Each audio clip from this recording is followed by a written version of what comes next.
Hello everyone, welcome to another episode of the Daily Gwei Refuel, where I recap the latest news in the Ethereum ecosystem. I'm your host, Anthony Sassano, and it's the 16th of May, 2023. Alright everyone, let's get into it. So a couple of, updates on the finality issues from the weekend here, the Beacon Chain finality issues. Now, we don't have a post-mortem just yet from the Prism team or the Teku team, but Superfizz put out a great tweet today that I wanted to just go over. So he said, my summary of the loss of finality incidents. As the chain grows, more validators submit attestations that are out of date. This data can put strain on nodes to keep up, and it caused some to choke. The resolution is to be more careful about what old attestations are processed, and that's exactly what Prism did with the release of their hotfix client, same with Teku, and Prism also has another release out today which contains more optimizations around that there. Now, this is exactly why we didn't see this issue pop up until over the weekend, because we obviously have added a lot of new validators over the last few months, and the Beacon Chain is doing more, I should say the Beacon Chain clients, they're doing more work since withdrawals were enabled, and that's why we ran into the bug with Prism and Teku, where there was basically that loss of finality there. So just a great summary from Superfizz that I wanted to highlight, but as I said, there has been no post-mortem published yet, so there aren't more details, but I'm sure, the Prylabs team is working on it. I'm sure the Teku team is working on it as well, and we'll probably still get it this week. I don't know, if we will get it this week or next week, but I'm assuming it'll be this week because obviously they already know the root cause of the issues, considering that they released updates for it and patches for it. But I think with a post-mortem, you always want to be as succinct and accurate as possible, and you want to make sure you cover as much detail as possible. So that's what I suspect they're doing on top of their other workload, right? These guys aren't just sitting around doing just the post-mortem. They've also got other workloads to worry about.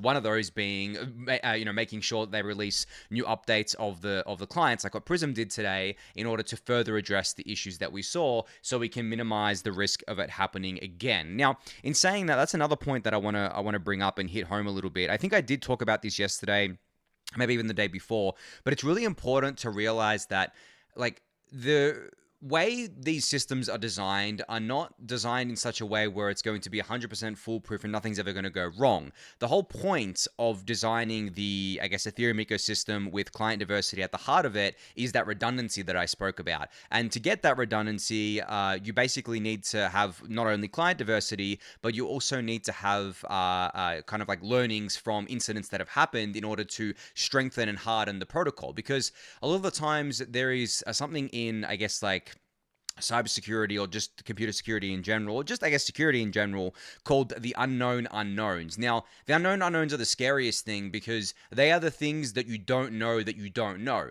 So, for example, with what happened with the Prism and Teku clients, the teams and the community was not aware that this was even going to be an issue until it actually played out. But now that it has played out, it becomes a known thing, and we can do more work in the future to optimize clients, to check for these things, to test for these things that we may not have previously been doing. So even though it led to obviously the loss of finality here, and it was kind of, it probably was the biggest bug, since the Beacon Chain had been live. Even though it wasn't that big of a deal, in my opinion, it was definitely the biggest bug that I can remember.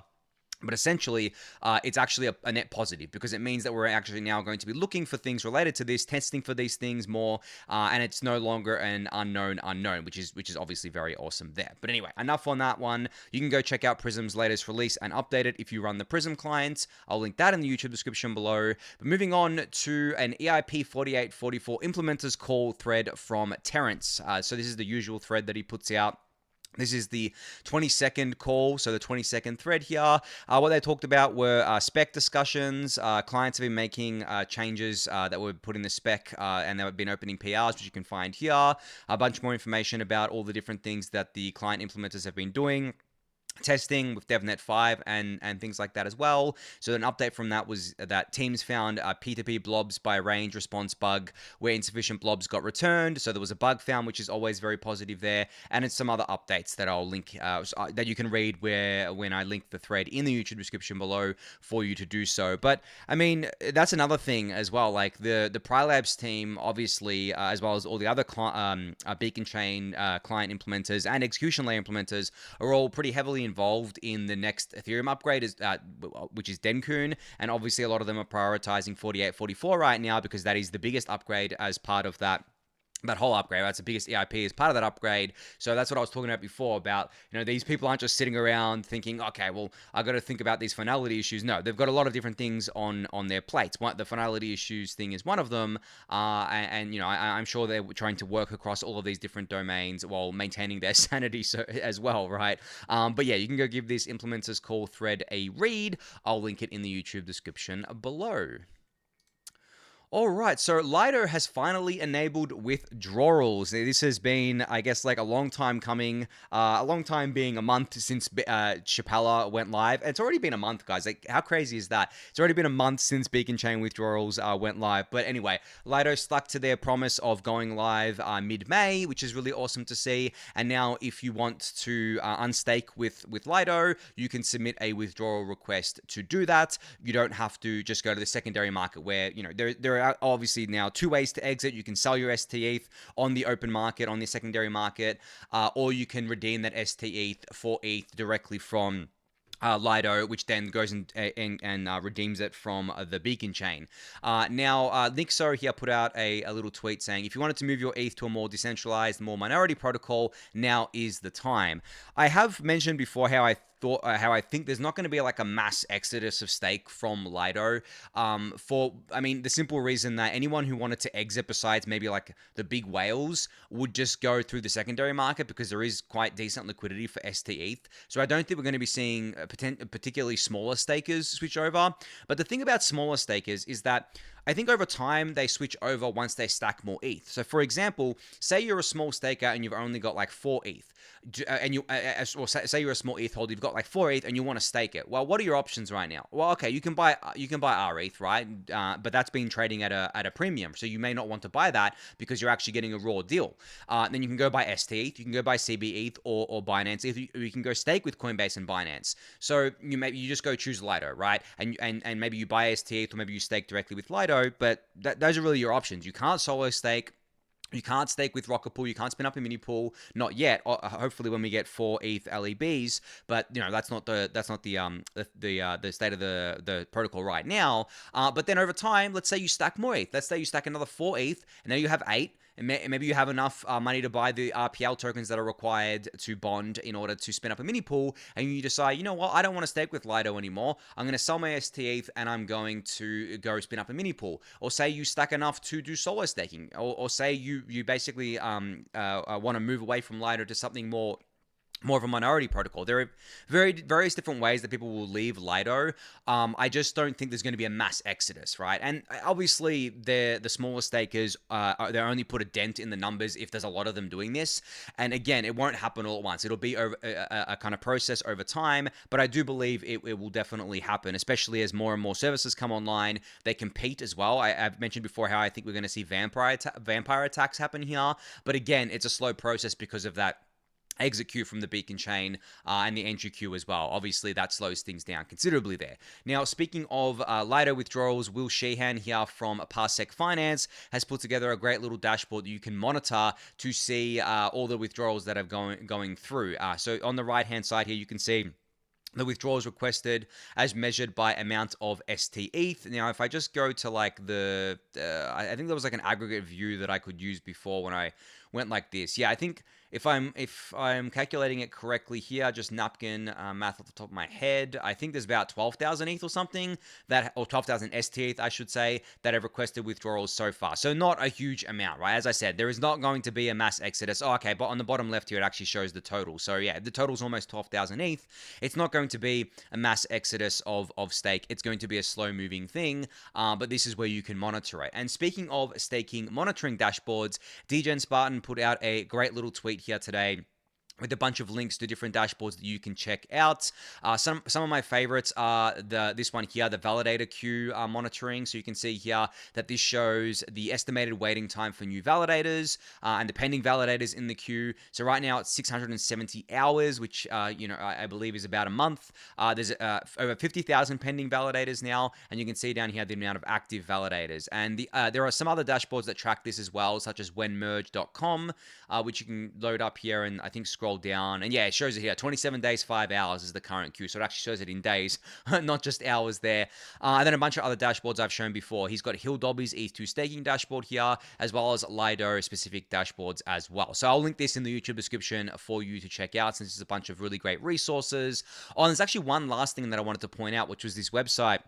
Well, this section of the Beacon Chain website called ETH.store, which is a Ethereum staking reward reference rate. So basically the average kind of rate, I believe, across various different staking providers, I think. So they've got like an FAQ here, and I just can't remember exactly what this was. So yeah, okay, like they're counting this in various different ways, which you can actually see in the FAQ here, which is on the page, which I'll link in the YouTube description below. But this is basically the reference rate, and it changes a day to day. The ETH staking reference rate, you can see it spikes here, it goes down. Obviously, it's variable because of execution layer rewards. It becomes pretty highly variable, actually. Some days it's like 5%, other days it's over 8%. Obviously, measuring it day by day is not the best way to go about it, because it's not going to show you any kind of like smoothed rate. That's why we kind of quote these things over longer periods of time. And the Rater.network website actually has a way of showing you backward looking APR as well. If you go here and you go the top right, select, I guess, like, let's just do the last 30 days. You can see the backward APR for each staking service here. Most of them are over 6%. Some of them are over 7%. And then if you go rating time window all, I don't know if all means since the Beacon Chain went live, but you can see here it's been around 6% as well. But hopefully they can introduce more time periods here. I'd love to see like 6 months, 12 months, not just 30 days and all. But yeah, that's more of I guess like a better way of looking at APR, but it is highly volatile because of the execution layer rewards there. But yeah, you can check out that one as well, and also check out DGen's tweet here for the full list of dashboards that I was just speaking about. All right, so MEV burn has been the talk of the town for a few weeks now. Justin, Drake, and Domothy did a great podcast episode with Bankless all about MEV burn and just like MEV generally and PBS. So you should go check that out. You can just search, search for it on the Bankless YouTube. It was really great. I enjoyed listening to it. But today, or I guess yesterday, Justin posted a new ETH research post talking about a new design for MEV burn. Oh, and he also linked to the Bankless episode here, so you can just find it in the tweet, which I'll link in the YouTube description below. But he's calling MEV burn the natural continuation of EIP 1559. And the TLDR of this post is that the people that penned this post, describe a simple enshrined PBS or proposer builder separation add-on to smooth and redistribute MEV spikes. Spike smoothing yields security benefits, redistribution yields economic benefits like EIP 1559, and you can read the whole thing here. It is quite a lengthy post with a bunch of replies here that you can read. But yeah, expect this to become the next big shift, I believe, in kind of ETH's kind of economic properties, I should say, because it doesn't technically affect the, I mean, it does to an extent, but it's not like a monetary policy change of issuance. It's more of, it's something like EIP 1559, where it does have like the ultimate effect of altering the monetary policy, but it's more about driving more economic value to ETH as an asset, like what EIP 1559 was, as a byproduct, I guess, because a lot of people, I think, are still under the misconception that EIP 1559 was put in place as a way to just to upgrade ETH as an asset, right? Just to drive a lot of value to ETH as an asset. When in reality, that was just a byproduct. The fees, the burn, I mean, it didn't have to be a burn, right? The base fee doesn't have to be burned as part of 1559. It could go anywhere. But as I've explained before, it was decided that it would be burned because that was the only credibly neutral way to handle that, right? To handle the base fee. But EIP 1559 obviously was a massive upgrade to the Ethereum fee market. And it has, I mean, I can't actually overstate how much of a massive upgrade it was. If you had done transactions in 2017, you'll know, because in 2017, a lot of transactions got stuck for a long time. There were huge backlogs that needed to clear because we didn't have this mechanism, and it made those spikes in gas prices not just last maybe a few minutes or tens of minutes. They lasted days, and it's just a really shit time for the network. So that was a huge upgrade there. So in a similar vein, MEV burn isn't just being done to drive more value to ETH. That's just a nice property that we get from this. What MEV burn is trying to do is it's trying to basically remove the negative externalities of MEV, or at least eliminate or mitigate some of them, such as builder centralization and things like censorship resistance getting compromised via builder separation and just toxic externalities for users generally there. So yeah, anyway, now that you know that context, you should definitely go give this post a read. There are different parts and it's been split into. It's actually a very interesting read. It is a little bit technical, but I think that if you I think that if you listen to the refuel, you'll probably be able to understand it. And there has been a bunch of discussions around it in the Discord channel as well, so you can join the Discord channel to join in on those discussions. But I'll link this in the YouTube description below for you to check out. And just again, I want to note that this will become more and more of a bigger topic as time goes on. I don't expect it to go into the network, obviously, as part of the Denkun upgrade, but it could go into the network as part of the upgrade after that next year. Maybe it goes in like in the one after Denkun or just the one after that. We'll have to see, because there is a lot up in the air, I think, right now about what's going to go into the upgrade after Denkun and what's going to be the driver of that upgrade. MEV burn may end up being the driver, or it might be something like a vocal trees. It just depends. It might be PBS itself, right? So this is a add-on to PBS, so maybe this becomes a passenger of that upgrade, but we'll have to see. It'll become clearer as time goes on, as we get closer and closer to that upgrade. But for now, it is really, a lot of it is still in research phase, and it seems that we're getting closer and closer to something that looks like a spec that can be implemented at the client level and then implemented on the network. But it's still worth reading this stuff. It's still worth kind of getting your head around it, because it is definitely going to be a bigger theme going forward. All right, big news out of the Optimism ecosystem. So they have announced that the official date of the Bedrock upgrade for mainnet will be going live on June 6th at 4 p.m. UTC. Now, I remember I said that I believe that there would be, I think it was mid to late May or early June or something like that for this upgrade. So I guess like nice to see that the timing lines up there.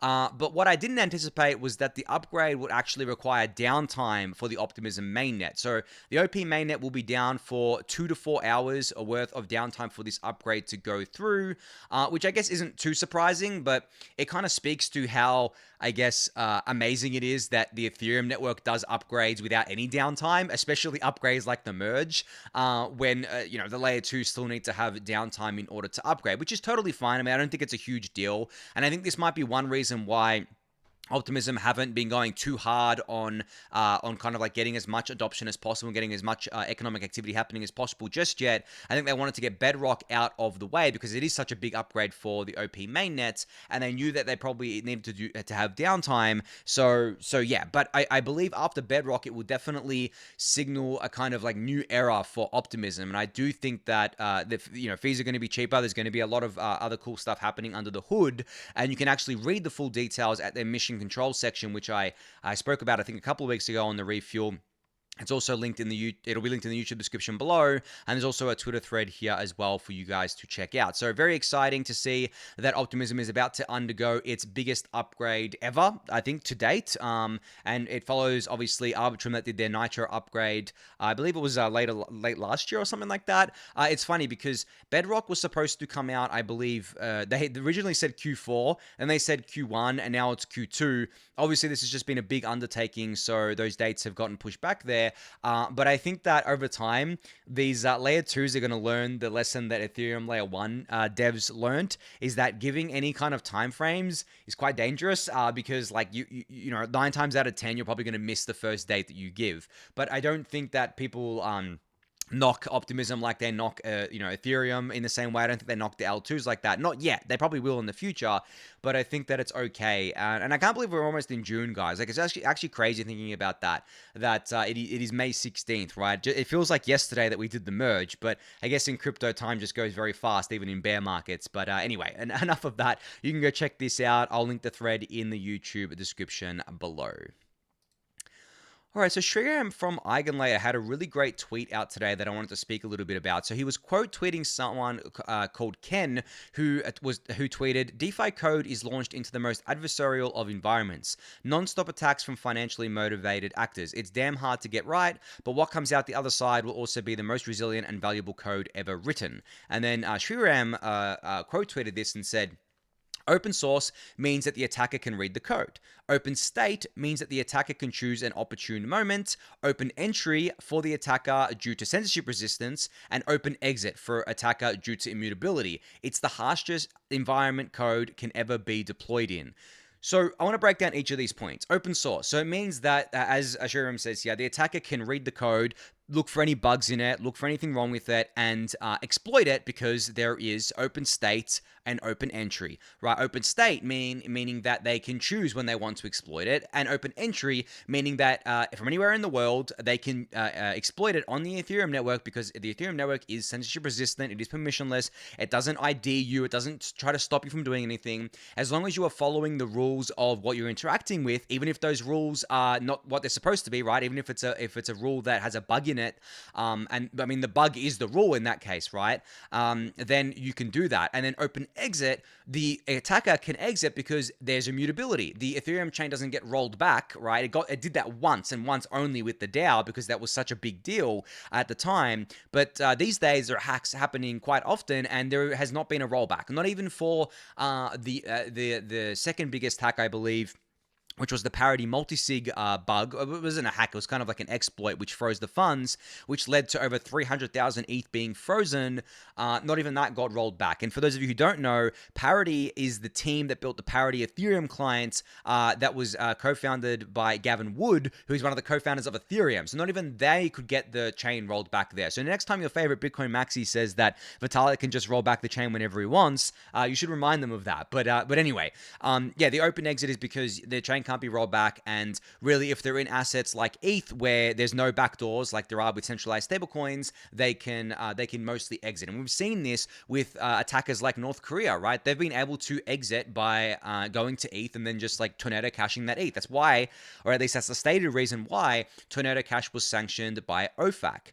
And then Triam says, it's the harshest environment code can ever be deployed in. And it is, because what's more valuable than a financial incentive, right? Like there is obviously plenty of code out there, and a lot of the times it gets exploited for financial incentive, but the financial incentive in crypto is just so much larger. What would you rather do? Look for a bug and spend your time looking for a bug and then exploiting it in a bridge that has like $100 million in it, or spend your time looking for a bug and then exploiting it in like Web 2 and trying to monetize whatever you're able to exploit, such as user data, right? Emails and things like that. The payoff is much smaller, and it's also much harder to I guess like move that and cash in on that, so to speak. So in crypto, it is just the financial incentives are just absolutely massive. And when you really put the biggest numbers to it, the financial incentive for exploiting the actual protocols themselves are just huge, right? Just absolutely massive. Like, can you imagine having an exploit ready to go for Bitcoin or Ethereum, and then doing a massive short of ETH and BTC on an exchange, for example, and then that being paid out. Now, obviously, if the exchange suspects that you were behind the attack, they could freeze those funds, centralized exchange. But there is going to be a time where essentially you'll be able to exploit one chain and then short the token on another chain and then profit from that short still. So the economic incentives is just very, very great, and that's what makes it the harshest and most adversarial environment to write code in. But as Ken says here, but what comes out the other side will be the most resilient and valuable code ever written, and by extension, the most resilient and valuable financial system in the history of mankind, which is a pretty good thing to aim for, right? Yeah, we have to go through trials by fire via hacks and things like that, but what comes out the other side is an amazingly beautiful machine, in my opinion at least. So great little tweet, I should say, from Shriram and Ken as well. Thanks for putting that out, guys. All right, last up here, we have an update from Coinbase's Chief Legal Officer, Paul Grewal here. So this was the update on the Coinbase asking, or I guess like filing a motion for the SEC to reply to, I guess like their motion that they filed last year. And I remember I covered this a couple of weeks ago on the Refuel. So they did reply, and Paul says here, the SEC responded to Coinbase's petition for a writ of mandamus, asking for the court to require the SEC to respond just yes or no to whether it will undertake rulemaking for our industry. The SEC's answer, a resounding maybe. Now, I'm not surprised that it was a maybe. They're not going to say anything definitive here because that holds them to something, which obviously is not something that they want to be doing. The standout tweet from this thread here is that the SEC said that the public statements by Chair Gensler are not formal guidance or policy statements from the SEC, and the public cannot rely on them as such. So I guess Gary Gensler can just say whatever he wants and just confuse the shit out of everyone, right? And apparently there's no consequences for that, which is really, really shitty. And then Paul also said that the SEC acknowledged that it will continue to use enforcement actions as a substitute for rulemaking for the foreseeable future, but not to worry, those enforcement actions may eventually inform not yet planned rulemaking. So just more hand waving and just more kind of like gaslighting and bullshit, just more bad policy, but just more bad regulations.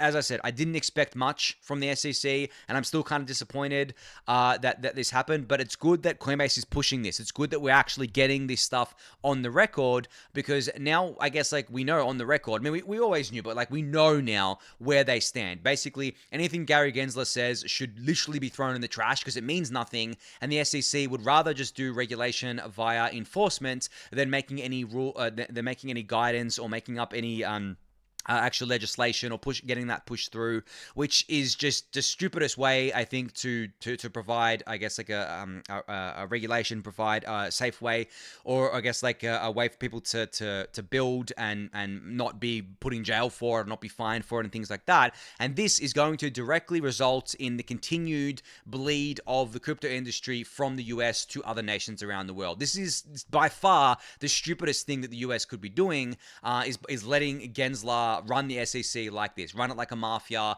and basically let it push the industry out of the US, which is not going to be long-term good for the US, in my opinion. But anyway, you can read Paul's thread for yourself. I'll link that in the YouTube description below. But yeah, I've got a couple more minutes here. I just wanted to talk about one last thing, again, about staking. I know a lot of you are always in the Discord channel asking about staking, who to stake with, all this stuff here. I actually am of the opinion that you can go stake with anyone you want. I'm not going to try and say that you have to stake with a decentralized provider, you have to solo stake, you have to do this, you have to do that. I'm happy for you to stake with whoever you want, except Lido right now. As I've said before, going with Lido right now is pretty silly. They're a huge part of the network. They don't offer the smaller stakers anything that you can't get from other staking providers, because you don't need that much liquidity. If you don't have tens of millions of dollars, you don't need the liquidity that stETH offers you. You can go with another smaller one. If you are able to do it, spin up a rocket pool mini pool. It's easy. You don't need expensive hardware to do it. It really is pretty straightforward. There is help in the rocket pool Discord. Go do it there. If you can solo stake, do that. I know that the barrier for entry in terms of ETH that's required for solo staking is quite high. Look out for other solutions like DVT coming, right? Look out for rocket pool going from 8 ETH mini pools to 4 ETH mini pools eventually.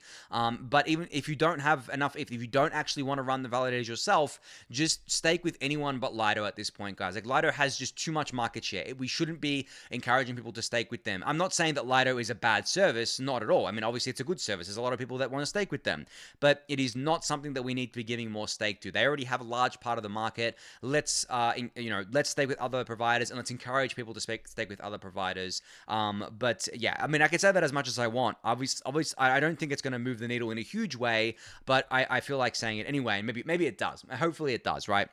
But as I've said before, the biggest needle movement is going to be from the providers themselves, offering better, more competitive services than Lido, and also offering things like token incentives and doing vampire attacks, stuff like that. It's going to be wild. It's going to be a long-term play, but I'm excited to see it all play out. But on that note, that's going to be it for today. So thank everyone for listening and watching. Be sure to subscribe to the channel if you haven't yet. Give it a thumbs up, subscribe to the newsletter, join the Discord channel, and I'll catch you all tomorrow. Thanks, everyone.